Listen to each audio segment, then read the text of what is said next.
itu kalau nggak perform ya gitu. Walaupun sebenarnya kalau secara pribadi saya kurang gitu suka, karena membangun strata kepelatihan itu perlu waktu, gitu kan.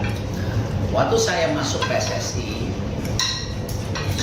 itu kan jelas antara Sintayong dan Indra Safri ya nggak bisa komunikasi, masing-masing senior, masing-masing punya, ya kan nggak mudah gitu. Nah baru terakhir zamannya Patrick kita bisa bikin strata, tapi itu pun karena gagal ya gimana ya kan. Ya sekarang kalau ditanya pusing nggak, pusing. Kenapa? Ini kan hilang senior 23, 20. Kempen malah belum tugas ya? Iya malah belum tugas, tapi kan masalahnya ya ini kan paket waktu itu. Saya lagi berpikir ya kalau Kosnova berhasil, tadi nggak ngomong. Dia akan jadi U20. Kalian aja. Ya, Caretaker kalau tadi. Metek semua. Enggak. Kali. Dia memang 30 tahun kali. Jadi berpikir Kosnova kalau dia selesai U17 dia U20. U17 kita cari orang Indonesia kalau dapat. Karena terus terang dia tahu juga tipis kepelatihan orang Indonesia itu tipis.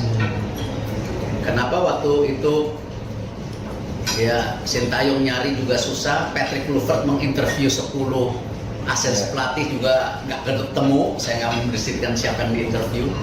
Ya kan? Memang susah gitu.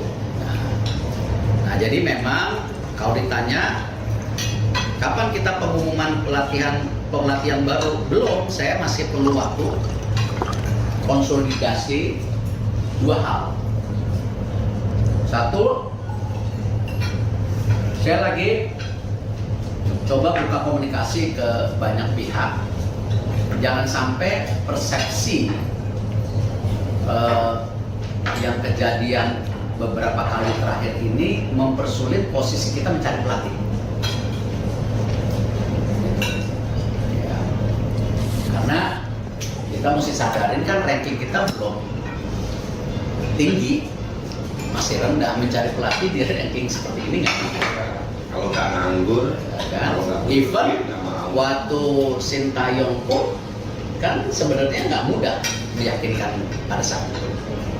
Ya, waktu itu kan 170 kalau 150. Nah, sekarang 120 juga nggak mudah. Jadi yang sekarang saya lagi coba lakukan dengan jaringan internasional saya, memberi confidence balik bahwa ya kita tetap ingin punya long term program.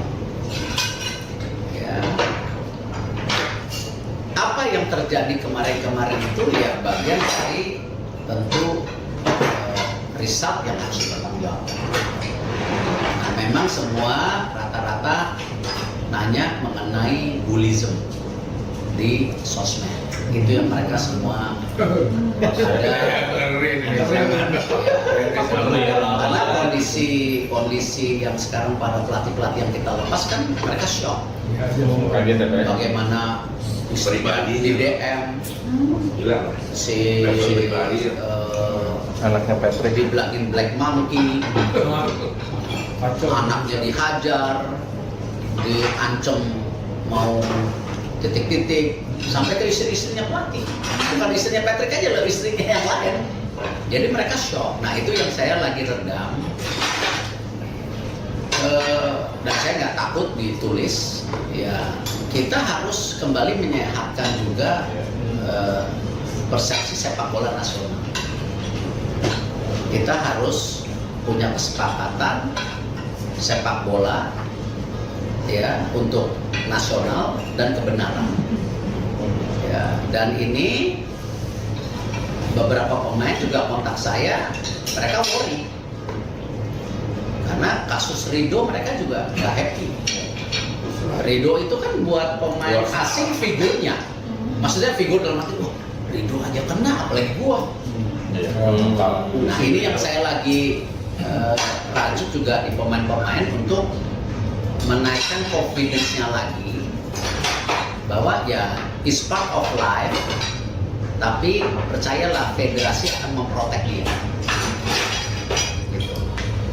Jadi itu yang saya tentu bukan serangan dari sosmed itu bukan hanya terjadi di Indonesia gitu, artinya kan memang juga enggak, tapi kalau kita lebih ekstrim. Kita gitu orang mbak. Apa Militernya. konklusinya? Kita mau bagaimana kesadaran ini? Ya kalau itu kan saya udah ulang-ulang. Lalu di beberapa statement publik saya bilang saya tidak takut dikritik, saya tidak takut dibully, ya. Tapi tolong lindungin ya pemain dan pelatihan. Itu saya udah ulang-ulang.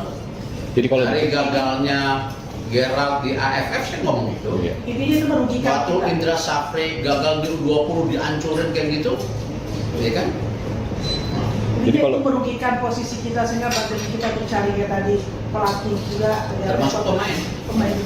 jadi kalau Karena kalau ditanya ditanya misalnya, apakah kita akan men-stop naturalisasi? Nggak mungkin. Ya, pembinaan grassroots harus dibangun. nggak main gas. Ya, tapi siapapun yang terbaik, ada belang-belang Indonesia mau memperkuat, boleh lihat aja Maroko U20. Iya, kalau gue. Maroko coba isinya siapa?